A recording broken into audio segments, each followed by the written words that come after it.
Good morning and welcome back to Shapes of Grief. Good afternoon, good evening, wherever you are in the world. I'm really happy to be speaking with Clemmie Clough today. Clemmie, you're really welcome. Thank you. It's lovely to be here. Another guest from London this week. Clemmie is another grief podcast host. It's a relatively new podcast called How Is Today? And I'd encourage people to check it out and go over there, have a listen.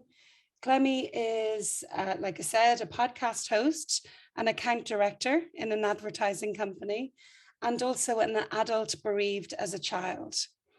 So, Clemmie, your situation is quite unusual in that pretty much the whole world knows about the event that resulted in you losing your mom. And 2004, one of the world's deadliest natural disasters happened. The tsunami in the Indian Ocean. I believe 14 countries were affected, and certainly coastlines all around the Indian Ocean were devastated. And during that disaster, 227,000 and almost 900 people lost their lives that day, leaving a huge amount of devastation and bereavement in its wake. As I said, it was one of the deadliest natural disasters and probably one of the deadliest personal disasters for you, Clemmie. How old were you? I was 13. So 13, a couple of days shy from my 14th birthday. Okay. So take us back. Who was there? Why did you go? What was family like before Boxing Day or St. Stephen's Day, 2004? So we were there on a big family holiday. So we were a group of, I think, 5 or 6 families, quite young families, but also ranging in different ages. And we were there with my mother's close friends. So a couple of other families that we'd grown up with that we were very, very close to.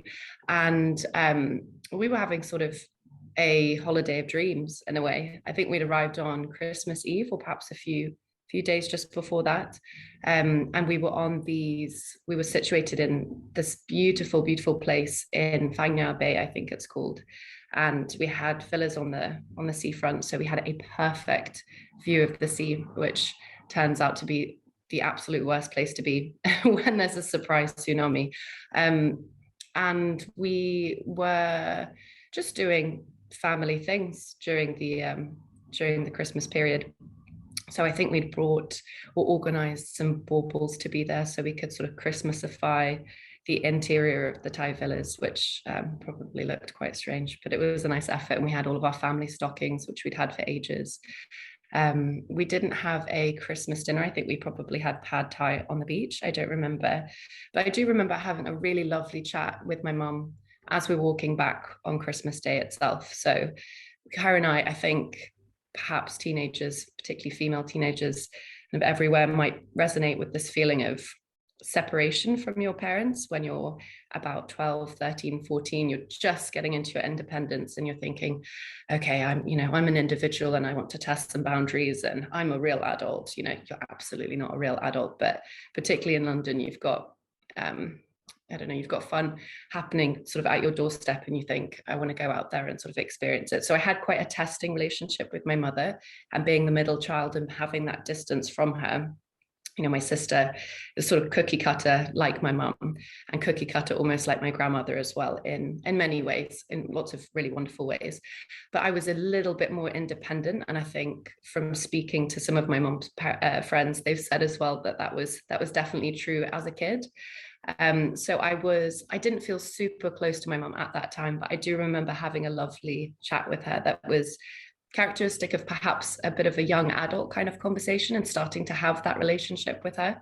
And I could tell she was starting to take me seriously and sort of listen to what I was saying instead of immediately pushing back on stuff, thinking, you are just a child, you must do what you're told, and actually being able to have a little bit more of a forum with her. And I had one of those moments on Christmas Day evening as we were walking back on the beach. I think we were talking about I don't know, something of a mature topic, and I really liked being heard in that moment.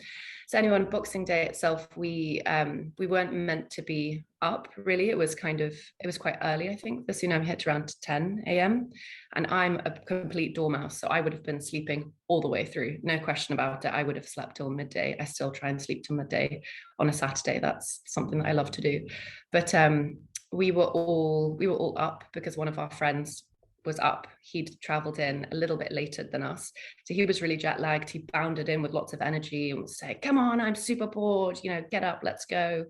We were saying, go away, we just want to sleep. And I was sleeping with my friend Emma at the time, and because of him, actually, that was one of the moments that perhaps saved quite a lot of our lives, because we were up and we're walking around, and then we saw the ocean, and it had, because we had this fantastic view, we saw the ocean had really moved back, and we could see this line in the sea which didn't look like anything, and it really didn't look scary. I don't think anybody knew what a tsunami was. I hadn't really heard the word before, and none of us were panicking at this stage.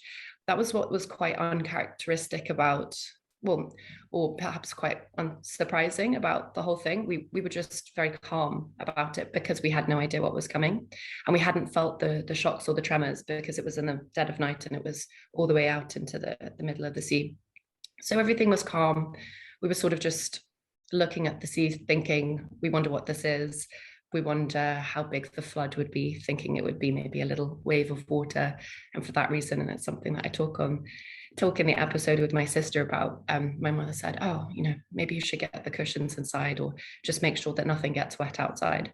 So we busied ourselves doing those things and making sure the windows were closed and the doors were closed. And then the next, I'd say probably all took about 5 or 10 minutes, was just chaos. There was, each of us had split up into our different rooms. So I was separated from my mom and my sister, but we hadn't really thought at that time that we should cluster together. Just pause a minute, Clemmie. I'm Sure. going to get you just to take a little breath here. It's like so much information. So over the next 5 or 10 minutes, the sea began to come in, or you were waiting for it to come in? Both. You were waiting. So it was, okay, there might be a little bit of wet here. Let's bring in the cushions, close the doors. So essentially people are pottering around. Nobody's anxious. There's no warning. And you'd split up into different rooms to go about your day? Just sort of wait for it to come through. It wasn't really, it wasn't really anything dangerous at the time. So we just sort of were watching it from our individual rooms. Yeah, it seems weird recounting it now, but that was just the attitude. That's just how we felt at the time. Something's going to happen. We're not sure what. Let's just have a look at this. Yeah. Surreal. Yeah. Yeah. So the sea started to come in, and at what point did you realize that this is not just going to be a little flood? Sure. So when it started to come in, I was in my room, which was on the ground floor, and there was a level above me.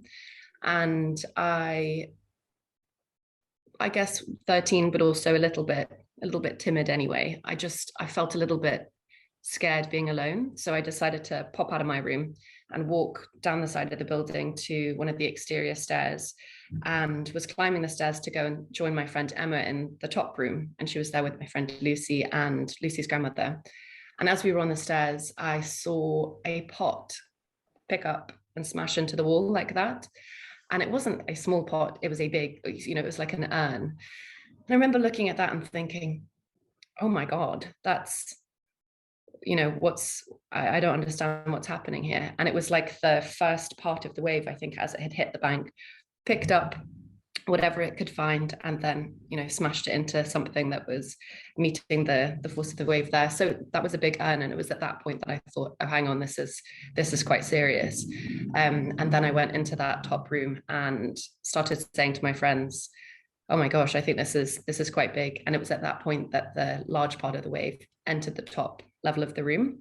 And that's when we started to panic and tried to close the doors and tried to move certain objects around. I think I remember grappling with a with a fan at one point and thinking this is completely useless and pushing it over, but trying to do things like shut the glass doors on the bathroom, because there was a little bathroom in there, so that was getting stuck, and then trying to move a chest of drawers, and then one person was getting pinned by an object and trying to help them, but the water started to fill up in the room, but it wasn't like a cartoon, you know, glug glug glug glug glug, very calmly filling. It was like someone was shooting fire hydrant hoses right into your face, but probably about 10 or 15 of them, I'm not quite sure, but yeah, loads of water, huge pressure coming on in. And then there was a period of I don't know, confusion, and after sort of trying to negotiate with the wave, I don't remember, you know, much for I think maybe a period of half a minute or a minute, when I was thrown out of the apartment and then into the water. And that's when I had my own experience in the wave, which caused me to sort of take in a lot of water into my lungs, and then was washed up afterwards after Were you thrown out of the apartment, Clemmie? It's difficult to say what happened, but I found myself in the water. I imagine so, as in the water just pushed. Yeah, exactly. And then, you know, being able to see, after I'd come up for air, being able to see that the water was super high and you could see the tops of the trees, and understanding, okay, this is the end of the world type of situation. Yeah, it was very strange. Panicked, obviously. Yeah. It's a very scary experience. And you were on your own? Well, yeah, because the wave sort of pushes everybody in different directions, so there's no chance of holding on to someone and saying let's do this together. Yeah, you're just sort of pinged like, I don't know, toothpicks. So what kicked in? Did your survival instincts kick in? Yeah, of course. Yeah, I think everybody's survival instincts would kick in. So probably a lot of adrenaline, a lot of probably a lot of shock, and you just sort of try and, you know, you're not sort of trying to do anything, everything's automatic.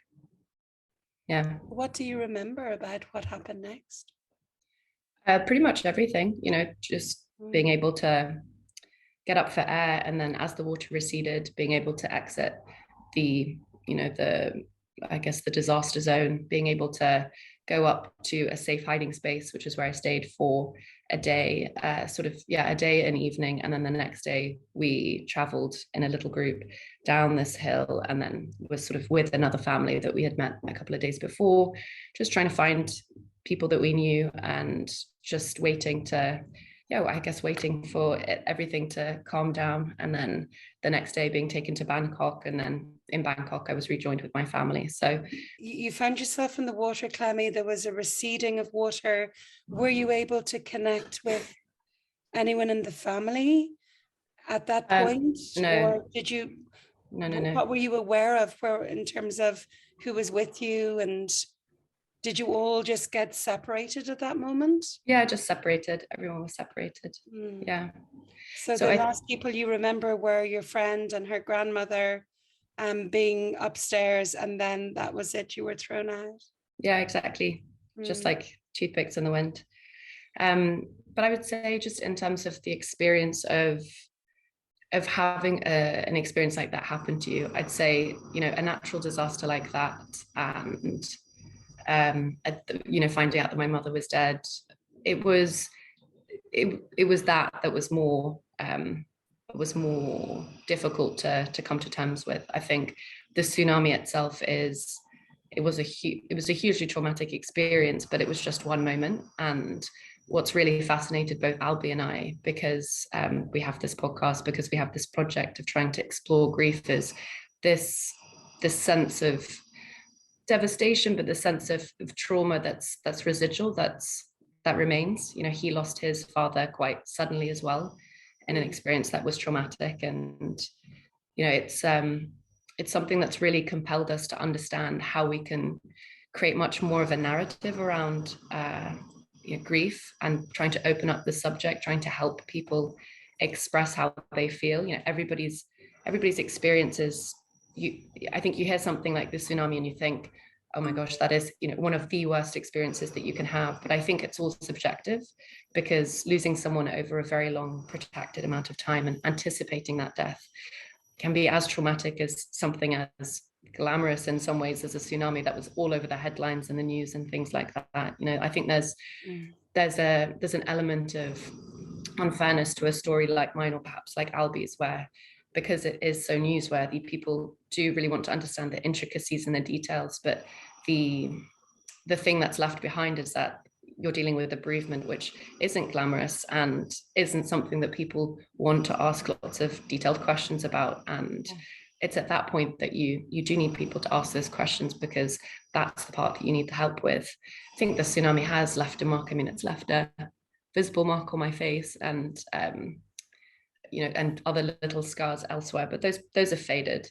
And grief, the mark of grief is fading, definitely, but it is a scar. It's an internal scar, an emotional scar, and you have to, I don't know, have your physiotherapy to help deal with it. And it's not something that completely goes away, is what we found, which we really want to engage people in this topic about, because it doesn't necessarily have to all be negative around grief and death. It can be shaped into something positive or creative, or just something habitual in a way that you can have it as part of your life and keep moving on with your life instead of having to forget it, which I feel like is the overriding impulse in a culture like the UK.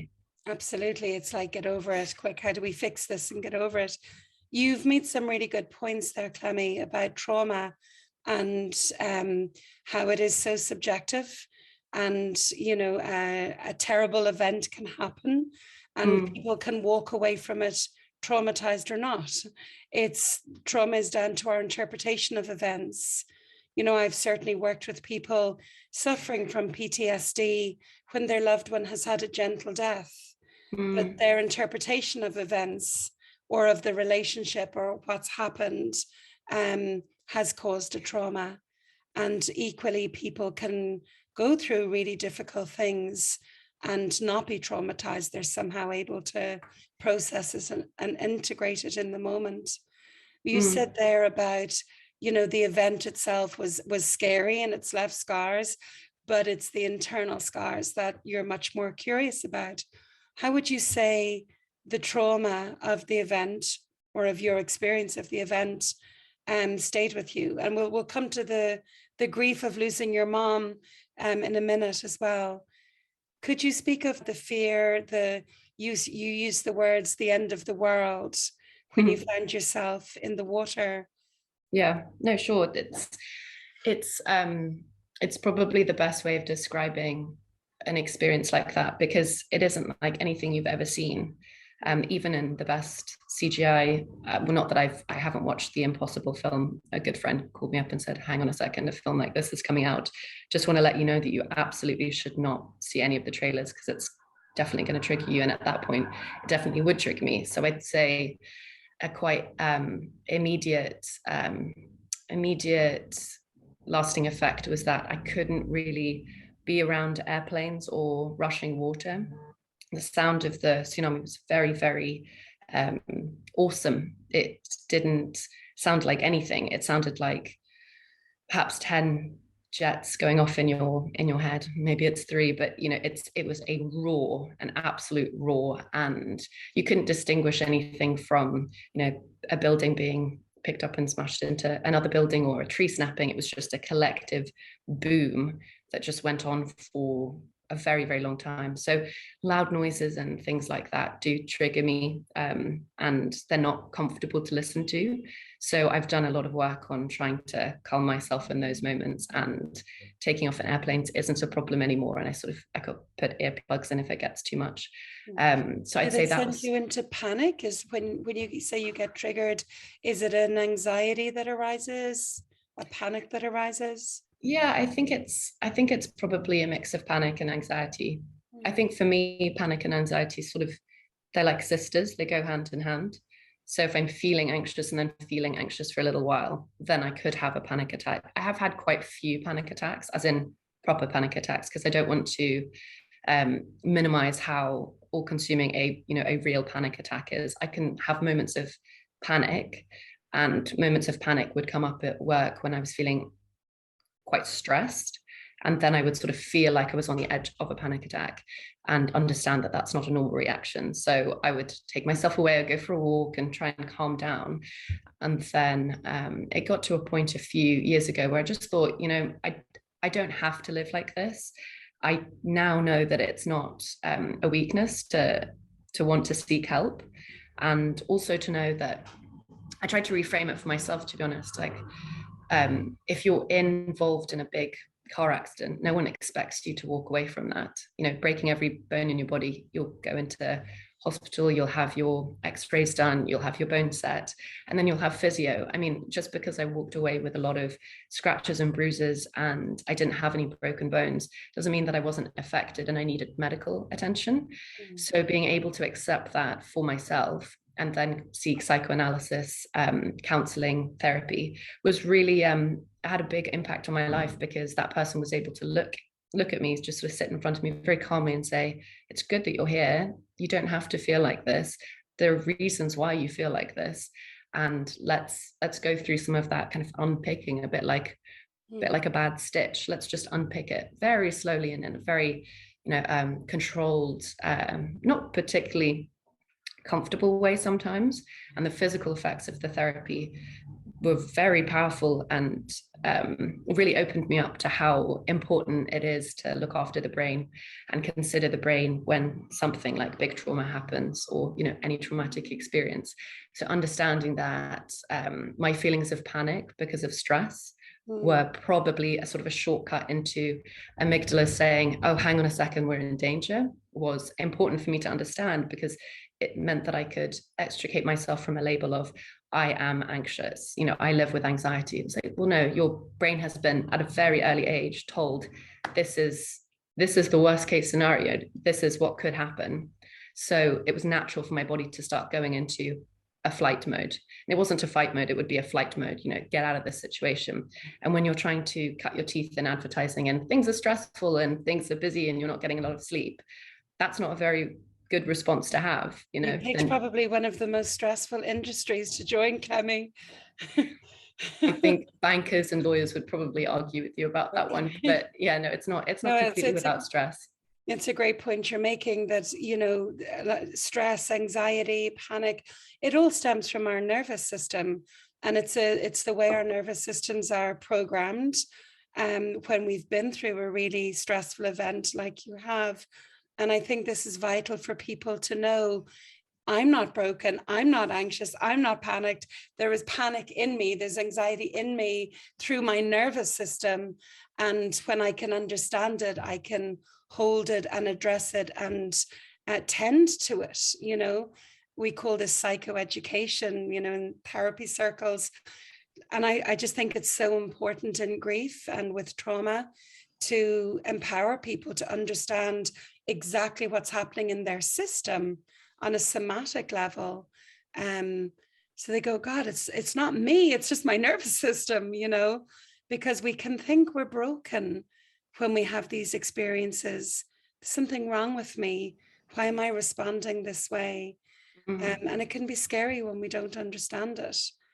But I'm curious to know, Clemmie, from 13-year-old child to adult seeking help, I'm curious about those in between years, because I think as a society, we make a few mistakes, and you've made some really, really good points. Number one, you had, the word you used was a glamorous event that people can go, ooh, wow, what's that story?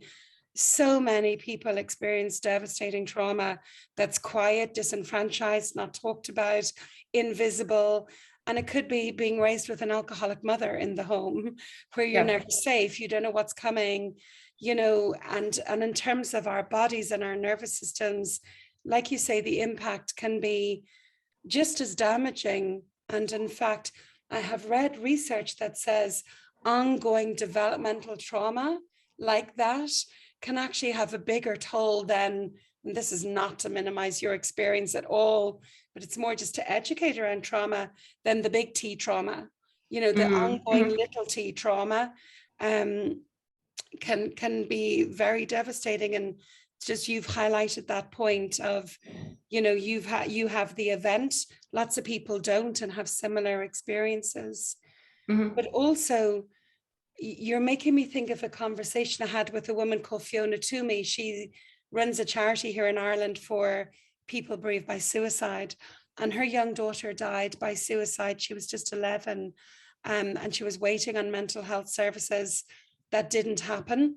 And Fiona and I talk about, and her daughter Millie's death was all over the news here, and it was big news, I suppose, because she was such a young girl. And how did we let this happen as a society and as, a health service? How could this have happened? Because they knew she needed help and they were trying to get her help, and she had an appointment the day after she died. But I was saying to Fiona, it was all over the news, and there's an assumption, I suppose, like your scenario, that the people involved in these tragedies are being supported, are being helped, are being guided through the aftermath. And what I'm finding more and more, speaking with people like Fiona and you, is that doesn't actually necessarily happen. The Calvary isn't brought out. People aren't sort of checking in on you over the years. How are you doing now? And I think particularly with children and children's grief, it's a developmental thing. So maybe people around you dealt with it well at the time, but then they need to check in a year later, and then another year later, and then 6 months later, because your understanding of grief changes as you grow and develop. What was that like for you, the immediate aftermath, Clemmie? I just want to pick up on that because both Albie and I would so strongly agree with everything you just said.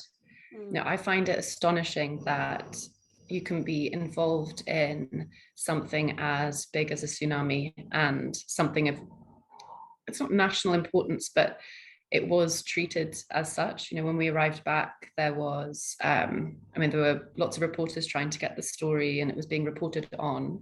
And then there were letters from the royal family and the Archbishop of Canterbury, and then a meeting with Prince Charles for him to, give his condolences, which is a very kind gesture. Then there was a big memorial service. Then there was a memorial up in the National History Museum, which is beautiful. And there were checkups, physical checkups at the hospitals. I had x-rays. My sister and I had taken in quite a lot of water on our lungs, so they did prioritize scanning that and then checking our bones to see if anything was broken. But that was it.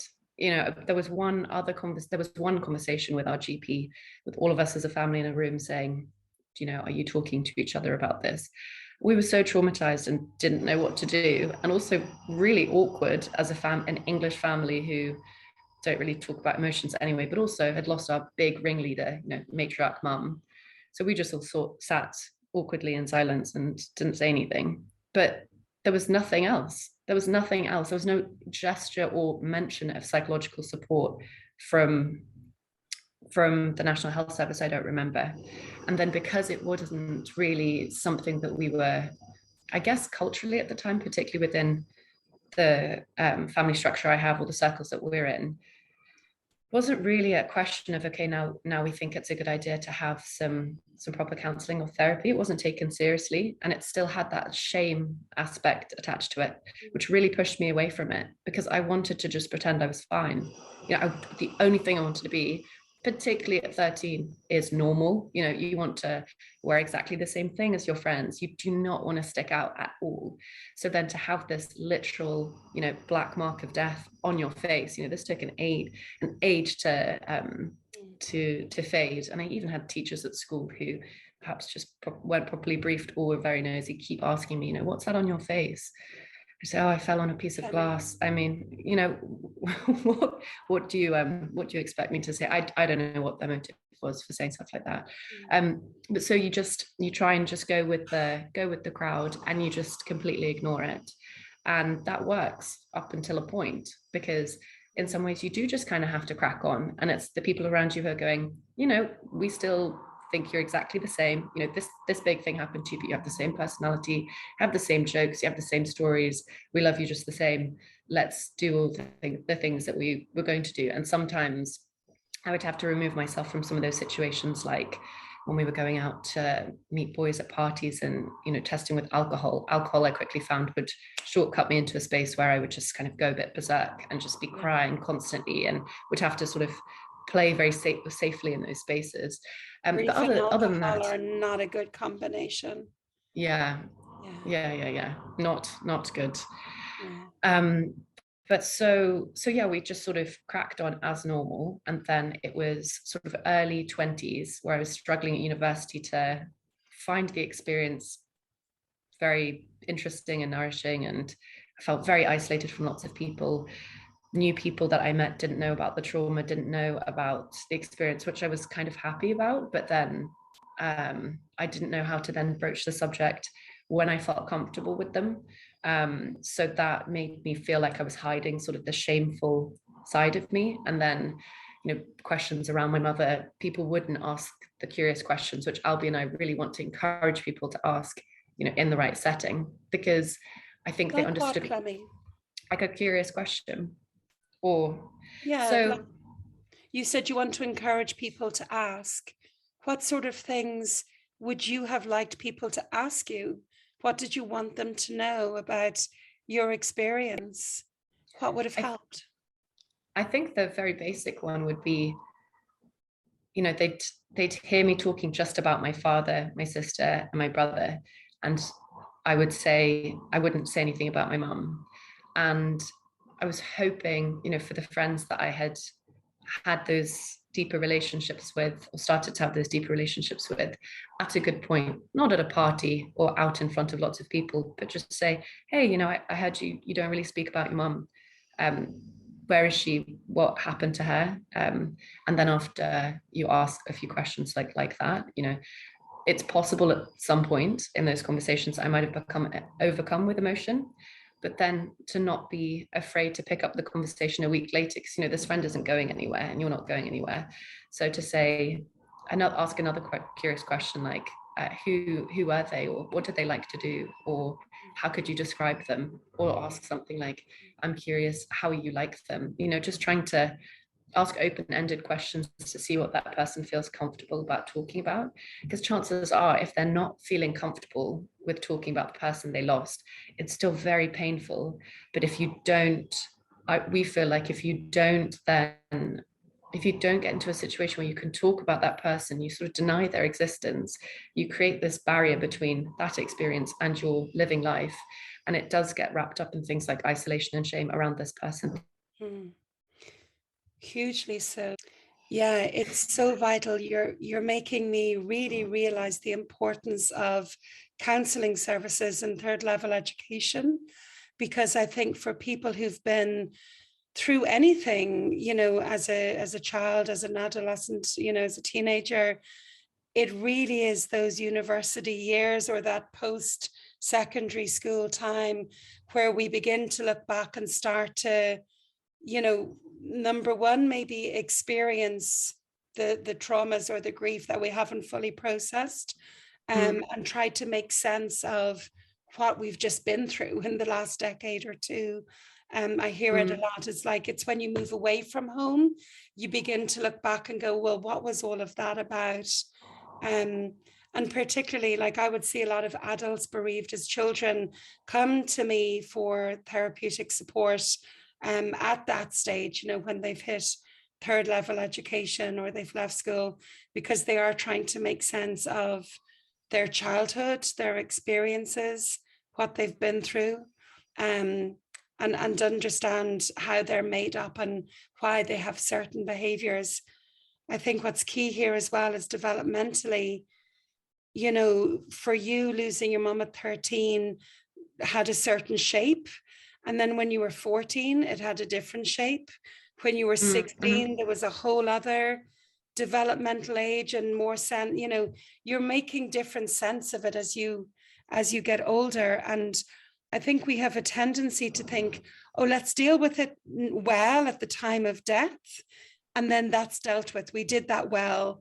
And we forget about it. But certainly with young people, we need to keep checking in on them over the years, almost up to 25. That's when we stop being an adolescent, and when we're sort of fully evolved, if you like. We need to keep checking in on young people. How is it now? Or like your podcast, how are you today? That is absolutely vital because it changes all the time. What were those years like for you, Clemmie? From 13 to now, I guess, like you described, I mean, there were different shapes of grief. And I think if you had asked me the question, how is today, in the different years of my life, I'd give you very different answers. There were some years just directly afterwards which were sort of fine because I was in shock. I mean, I did have there were nights of just crying yourself to sleep and days of not really being able to think or feeling like you could function properly. But other than that, I sort of picked myself back up. We all did, cracked on, did all the things that we wanted to do, like play sports, go to school, do your A levels, go to university. I think the moments which were the hardest were university. I think I didn't enjoy my at least first year of university, which was all geared around, I don't know, testing boundaries, which I felt like I'd already tested, experimenting with alcohol, being as irresponsible as possible, not properly studying, not sort of felt like delayed adulthood. And I'm sure lots of people really loved their first year, but it wasn't for me at all. And I found it difficult to connect with people who were in that mentality, because I think I was looking for something a bit more serious. And so, yeah, early 20s were difficult. And also, I think at that point, being outside of a school system that did in some ways check up on you, in the sense that I went to day school until 16 and then boarding school from 16, 17 and 18. You're around your community, you're around your friends, and you have your structure. So you're moving through the rituals of your life, and there are checks and balances. You're making sure that you're doing the things that you need to do to be successful in those areas. And then at university, it's just sort of this gaping mess of time where you're relied on to have your own discipline. And if you don't feel good one day, I mean, you'll just stay in bed. Or if you feel kind of anxious and isolated, chances are you'll drink more than you should do in a social situation. So I started getting into bad habits and bad patterns where I was just, I guess, doing things that weren't very good for me, and then that would make me feel quite despondent and then lethargic, and then the schooling there wasn't very good, and it was just, it was difficult to feel connected. So early 20s and that sort of area were quite difficult. And then I'd say end of my university degree was much better. And then joining the workforce was when it started, I guess, with the tsunami and that type of trauma, that became a little bit more of a player for me. And I realized that I needed to properly address what had happened, because like I was saying before, I started to feel very panicked and would shortcut to that panic in a way that just other people weren't. And that was very useful to have that benchmark with some other people who just were saying, oh, they're stressed, but it would be water off a duck's back. And then I think something went from 0 to 10 very quickly. Yeah, and it wouldn't be necessarily that I would be demonstrating that I was that panicked, but internally I would feel very panicked. And one thing I didn't understand that could be connected to all of this was the impact on my relationships. So now I'm starting to read about attachment styles and the effect of trauma on relationships and things like that. It's very useful. And I realized when I was going into my second long-term relationship with a lovely man, I'd say man, yeah, he was a little bit older than me at the time as well, that I was doing something that was very counterproductive. I was pushing him away. I was sort of in an icebox because I was trying to protect my feelings, and I had not thawed properly. And I think I'd understood through the therapy that what I had not done is dealt with trauma, dealt with grief, dealt with all of the other emotions that attach themselves to that experience. And because I was just freezing them and not dealing with them, I hadn't fully made myself available to the other great emotions, or experiences like love and joy, and all of the other things outside of or inside a fantastic human experience.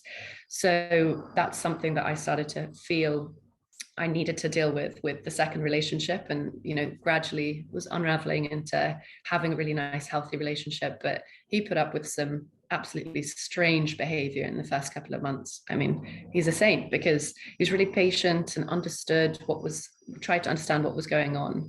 But I didn't even consider that would be a byproduct of losing a parent when young and having a traumatic experience. Avoidance, Clemmie, did you, in your attachment style? Yeah, totally avoidant. Yeah. Anxious avoidant?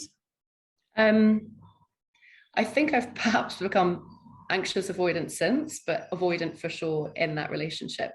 Just really tried to keep him at arm's bay, if that's the It's so expression. empowering for you to go and learn this and to understand how to, why it's that way and how to change it. Well done. Thanks. Yeah, no, it's been good. Definitely. Yeah. I mean, it's one of the things that Albie and I want to try and do with this podcast is create something that doesn't feel like it's totally geared just to people who have experienced bereavements and people who live with grief, wherever they are in that stage, and understanding that it's important to check in and understanding, like you say, that there's different shapes to it. It's really helpful for people to understand, but it's just this general education that I feel like we don't have. I'm not sure at what point we stopped talking to each other about all of these things. It's very helpful to understand that there's, this is my experience, and then this might resonate with somebody else's experience. None of us are experts like you are, Liz, on grief and psychoanalysis and all of those themes. But if we can try and learn from each other, just from hearing different shapes of stories, then perhaps it could become less confusing or a little bit more easy to navigate for someone who's in that situation and thinking, this is a negative emotion. This means that this is bad. This means that there's a problem. There's a problem with me. Ignore that. That was the default. Yeah. And I think, it's about educating ourselves to use different language, and it's like, rather than this is either positive or negative, I have a sensation in my body. I notice I'm withdrawing. You've mentioned psychoanalysis a few times, and I think for this kind of work, the somatic body works are vital, body therapies, I should say. I'm such a fan of touch, compassion, relationship, when it comes to anything to do with trauma or grief or attachment, which is at the root of a lot of things, let's face it. I think we need to learn that love is safe, that other people are safe, that they're not going to abandon us. And of course, your mother didn't abandon you, but to your little body, where's my mom? She's suddenly gone. So your nervous system is experiencing that abandonment. But, we, like you say, we learn Pythagoras theorem in school, and we're not learning basic relational stuff that can make us happy, healthy, secure adults. It's really missing. And it's lovely that you're doing this podcast with Albie, because, people listening can just take a little bit and explore that further. I think for a lot of us, we don't know where to begin to look. But I wanted to pick you up on something you said when we first met, Clemmie. You said you were 13 and your relationship with your mom wasn't great at that time. And this feels really, really important to you. You're middle child. I have children myself. And I know that middle child syndrome. How do you think that difficult relationship with your mom impacted how you were to grieve? Did it cause guilt or shame as a young person? Sometimes when the relationship is slightly fraught, it can actually complicate the grief a little. It can make it more prolonged or more difficult to process, rather than when there's a really good, close, secure attachment. But I also heard you had that beautiful conversation, which was heaven sent. Did that somehow alleviate any potential guilt afterwards? Not that you'd anything to be guilty of, but I'm just imagining the small brain and the small heart of a young girl in the aftermath of losing her mum. And children tend to be quite selfish in their grief, and they think it's all because of them. How was that for you?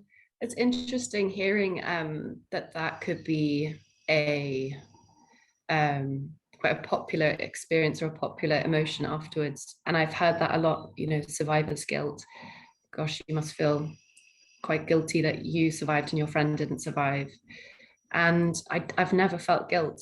Perhaps that's abnormal, but I think I understood very early on that surviving wasn't a choice and it was complete luck. And if anything, something that's come up not this year because this year is new, but last year, was that I can't feel anything but the right thing happened by my mum, that my sister and I survived, because that's what she would have wanted in her very last moments. That's the scenario. So I don't feel guilt at all, and I didn't feel guilt after either. I felt obviously lots of sadness and confusion, but there was no guilt. I think there was shame, because it felt shameful to have had something that bad happen to you, and to then be in a statistical anomaly where, or pitied. That was the overriding thing. It wasn't empathy, it was sympathy, and it was very transactional. I impart the sympathy to you, I pity you, poor child. Oh, you must be feeling so terrible. Instead of, you poor child, let me understand how you feel, let me understand what you need. That I think would have been more helpful. But people did what they could, or perhaps they did feel empathetic, but it's just the way that people showed up did feel, imparting, this to this instead of an exchange. I think the relationship I had with my mum, perhaps it did complicate the grief. I feel like the complication arose though because of the nature of the event. I think that's what shut things down, put a lid on things. Just the sadness for her that she lost her life, probably the relief for her that her daughter survived, the sadness in the moments that I have in my life where she's not there, and the sense of unfairness, for sure, that comes through a lot, and that came through a lot when I was younger. It feels unfair that I have to do these things by myself or for myself. Although my sister, who's a big sister, was amazing and would step into her role a lot, and then sort of resent your sister a little bit because you think, you're not my mum, but in hindsight you think, oh God, that was a lot for a 16-year-old to do, which was super nice. A bereaved 16-year-old. A bereaved 16-year-old who was super close to my mum. So I think, really, they had a really nice relationship. She depended on her a lot. Now, I think because of the nature of being much more of an independent child, I was always sort of reading, doing my projects off. I wasn't sort of attached to her hip like my sister was or my brother was. So in some ways, I think I perhaps it's, you never want to talk into comparative language because who knows what experience the other person is having, but I wonder whether it was all just a much easier transition for me because I wasn't super reliant on my parents in the way that my siblings were. That's not to say that it didn't have a huge impact on me. Of course it did. It doesn't mean that I don't miss it. Of course I do. But in that way, I don't feel like it was that type of experience, the intensity of my siblings, perhaps. Who knows? So, Clemmie, I'd love to know just, you said you've done some therapeutic work recently or as an adult to address what was going on in your nervous system. I love that expression of, the stress just shortcutted through my system and you went, from 0 to 10 very quickly, whereas other people might just have more filters. But because of your experience, your nervous system tells you this could be worst case scenario when it starts to feel anxious. What were the really practical things you learned? Like, did you learn box breathing, or what were the really practical applications? We talk about trauma all the time. It's kind of a new buzzword, and that must be quite hard for people who've lived through really significant traumas, to hear the label assigned to a lot of things now. But we don't really, what I find anyways, a lot of people speaking about it in very high level terms and not really getting into the nitty gritty. What was just practical and helpful for you? So interestingly, I think the therapy that I had with my psychoanalyst, who's wonderful, who I'd recommend to anybody, what a great woman, and completely changed my life. She, we didn't go through sort of practical tips and tricks and tools like breath work or tapping or elements like that. It was more talking therapy and just unpicking that stitch. So I didn't leave those sessions with things that I could do to calm myself down. It was more, come to the room, bring what you can to the room. We'll discuss it here, and then you'll leave, and sometimes leave feeling very knotted inside. I remember the first session, I felt like I left feeling like someone was pouring cold water over my head for about 2 or 3 hours afterwards. I was so surprised by how physical the effect of the therapy could be. But one of the things that I was very lucky to have was my mum's brother and his wife, who live 20 minutes away from us. And so my aunt would take me to yoga on a Tuesday, I think, for 2 hours. So straight away, I was coming to their house every week, had this routine of coming to yoga, doing that for 2 hours a week. And I think that's what probably helped me sort of integrate what had happened, because I'm doing those movements, left to right, that are really good for the brain. I'm breathing a lot, and it was Iyengar yoga. So it was staying in one position for 10 minutes. And I remember feeling like I wanted to scream in those sessions, but out of respect for my aunt, I was extremely disciplined and polite and behaved very well. And they'd made an exception for me to come. I think I was the youngest person by about 30 years. And I found that very, very helpful. I think that's a big part of the healing in that early stage, was through yoga. Body. Yeah. Yeah. And I did that for 2 years and sustained that practice when I got into university as well. So I keep doing yoga. I really love that. My sister's outlet's Pilates, and she's built up a big Pilates business to do with helping people, fully get the best out of their bodies and their minds. That's how she's found it really helpful. So we both have quite a physical practice that is a practice, because it's a way that we sort of manage how our bodies feel and how we move through life with those.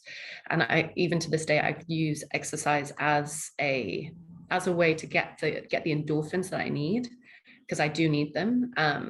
And I make sure that I'm walking lots, so I'm having a lot of headspace, and I'm reading. So trying to do things that are giving my brain one thing to focus on, so that it feels nice and calm. And the other tips. Can you just say a little bit more about to give my brain the endorphins that I need, and I do need them? So yeah, I feel so much better after exercising. I think I've understood that a bit like my analogy of being in a car wreck and expecting to walk away unscathed. You're a living human being that is built this way for a purpose. You're built to move. And if you're not moving, I think particularly for me, if I'm not moving every day, even just something, I feel like my headspace can get very crowded. So actually having an intense, and I like quite intense physical exercise classes, having those moments of intensity, it does in some ways. I was thinking about this on Saturday, actually, because I go to a HIIT class. It's sort of half of the class is running and half of the class is weights. And I think in that morning I hadn't been feeling amazing. And I went to the class and we were running on the treadmill, like running as fast as we could. And she was saying, pump up your speed, try and get your personal best. And I've never hit 16. And I just thought, whatever, I'll go for it. I'll go for 16. And as I was running, I got a wave of panic, because maybe it reminded me of for the second day, when we were running from a fake wave, we thought another wave was coming. And I felt really, really similar in that experience running on the treadmill, even though, everything was fine, but it was empowering to keep running and to, just keep going for that minute and try and exercise some of those intense emotions. And then you feel the relief afterwards. And it just did feel very calming. And also like I wasn't trying to extricate myself from those experiences which other people are having, which you can just enjoy going for a sprint. So it was nice to do that in a controlled setting, and obviously endorphins feel really good afterwards. So making sure that I have that moment, Clemmie, of feeling the panic rise, and were you able to identify it? I'm having this sensation, this is, I'm triggered. You were able to hold yourself through the experience and actually run it off, if you like. Yeah, that's amazing to get to that. Yeah, because I think when we can break it down to, there's a thought, then there's an emotion, then there's a physical sensation, and when we can sort of, it's like learning to step outside ourselves and look in and go, here's what's happening, and have that psychoeducation to understand that. That's really, really good. Yeah. No, I'm proud of myself to be able to get to spaces like that, because before it would feel overwhelming in certain situations. Whereas now, if an emotion is arising, I think of them as little, I don't know, little vehicles with a message in the back saying, this is something that the body wants to tell you. Okay, open up the note. Is this valid? Is there something else behind that? Okay, I'll take the lesson here, but sit with it and try to understand it instead of ignore. Because if you're just ignoring, you're just diverting the traffic, and then there's going to be a build up somewhere, and it's no good. So instead, when something that feels big or that feels like it needs to be dealt with is coming up, you sit with it, you try and listen to it, respect it.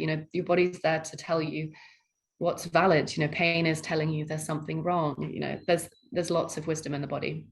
Absolutely. And I think what you're really demonstrating here, Clemmie, is when we have big events happen to us in our lives, we don't get over them. We learn to carry them. We learn to live with them. Sometimes we get tools at the time. Sometimes it's 10 years later, out of necessity, that we have to go and seek those tools and that understanding. But everyday life doesn't teach us how to accommodate trauma in our lives. We have to go and we have to find someone. It's actually really nice to hear you say that a psychoanalyst really helped you through, because I tend to be a little bit cynical about psychoanalysis. And again, like any process, it really is down to the person delivering it, I guess. So I'm really glad that you found someone that really worked for you, and in that way, and psychoanalysis did. And for anyone listening, if your therapy is not working, it's not working. Go find someone else and keep trying till you find what works for you. But the messages are: get the psychoeducation, move the body, because we do store these things in our bodies and in our nervous systems. And some things we have to learn to live with. We don't get over them. We don't get through them. We have to learn to live with them and tend to them. And this is something that happened to you when you were small, but you'll be tending to these parts of you throughout your lives as you move forward, throughout your life. Yeah.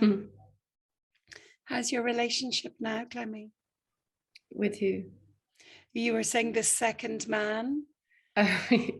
Yeah, he was lovely. That relationship ended a while ago. Okay. Yeah. And I guess, with every next and ongoing one, we all learn a little bit more about ourselves and how we are in a relationship. And just like trauma, we can learn to adjust and trust when the person is right. Totally. Yeah. Well, listen, I wish you the very best with your podcast. Thank you. I wish you the very best with love moving forward. And I want to hug that 13-year-old in you. Keep her safe, keep her well. It sounds like you're doing an amazing job of minding those soft parts of you. Thank you. And thank you for having me on here. It's been a lovely conversation. Best of luck, Clemmie. Thanks. Bye, Liz.